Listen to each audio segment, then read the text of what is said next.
আজকে এসেছি আমরা জগৎপুরে কালী মায়ের দর্শন করতে। এই ফার্স্টবার এলাম। তোমরা কে কে এসেছো অবশ্যই কমেন্ট করে জানাবে।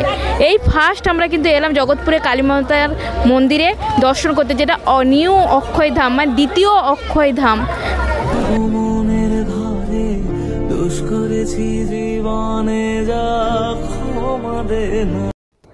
মার দর্শন করলাম, তার সাথে দেখো এই ঝাড়বাতিটাও দেখলাম, কি সুন্দর না লাগছে।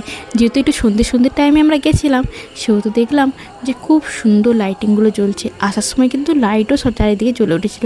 সেই ভিডিওটা আমি পরে শেয়ার করব। আর তোমাদেরকে আজকের জন্য বলে রাখি যে আজকে 27শে বৈশাখ, আজ কিন্তু মায়ের বড় পুজো। তোমরা যারা যারা পুজো দিতে চাও তারা অবশ্যই মন্দিরে পৌঁছে যেতে পারো। আর আমি তারপর কিছুক্ষণ পরে দেখলাম বাইরে খুব চিৎকার হচ্ছে। তখন বাইরে বেরিয়ে গিয়ে দেখলাম এই ভাইরা জল নিয়ে এসছে, তাও আবার অনেক দূর থেকে। আর এরা গ্রামেরই বাসিন্দা, যে যার বিশ্বাস। তারপর কিছুক্ষণ পর অ্যানাউন্স হলো যে ধুনুচি নাচ হবে। তোমরা কিন্তু দর্শনার্থীরা একটু অপেক্ষা করে যাও। তাই ভাবলাম যে একটু ওয়েট করে যাই, ধুনুচি নাচটাও দেখে যাবো। আর ধুনুচি নাচটা সত্যি বলছি খুব সুন্দর। আর আগে তো তোমাদের ভেতরে ভিউটা দেখাই, দেখো ভেতরে সমস্ত কাজগুলো কত সুন্দর নিখুঁত করে শিল্পীগুলো ফুটিয়ে তুলেছে। ঠিক কতগুলো মূর্তি আছে বা কতগুলো প্রতিমার মূর্তি আছে তোমরা কিন্তু ভিডিওর মাধ্যমে দেখতে পাচ্ছ। সেগুলো কিন্তু কাউন্টিং করে কোথায় তোমরা কমেন্ট করে বলো দেখি। আর আমার সাথে আরও কিছুজন ছিল, দেখলাম ভিডিও করছে। অনেকেই ভিডিও করতে গেছিলো ওই দিন, যেহেতু মন্দিরটা খুব একটা ভিড় ছিল না। কিন্তু আজকের খুবই ভিড় হবে। 27শে বৈশাখ বড় পুজো, সবাই পুজো দিতে যাবে। মা যেহেতু খুবই জাগ্রত, মনোবাঞ্ছনা সবাইরই পূর্ণ হয়। তোমরাও কিন্তু পৌঁছে যেতে পারো।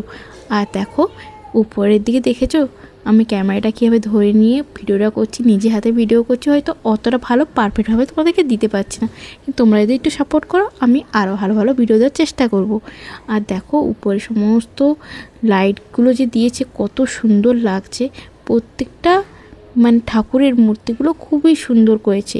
তার সাথে তোমাদের সঙ্গে সন্ধ্যেবেলা আমি শেয়ার করে দেব শীতলা মায়ের।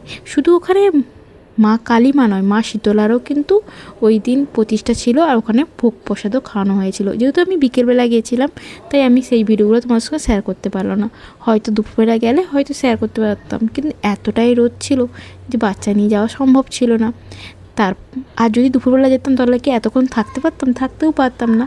তাই দেরি করে গেছি, বরং ভালোই করেছি। এই ভাইরা জল ঢাললো ফাইনালি। তোমরা দেখতে থাকো ভিডিওটা, বুঝতে পারবে এদের বক্তব্যগুলোও কী আর এদের বিশ্বাসও কী। আর এত টাকা মন্দিরের জন্য কোথা থেকে এসেছে সে কথাও কিন্তু এরাই বলল। তো ভিডিওটা তোমরা যদি দেখে থাকো পুরোটা, তাহলে সম্পূর্ণ বুঝতে পেরিয়ে যাবে যে মানুষ কোথায় থেকে না কোথা থেকে আসে। সারা পশ্চিমবাংলার মানুষ কিন্তু এখানে আসে, যেটা ওদের মুখ থেকে শুনলাম। আর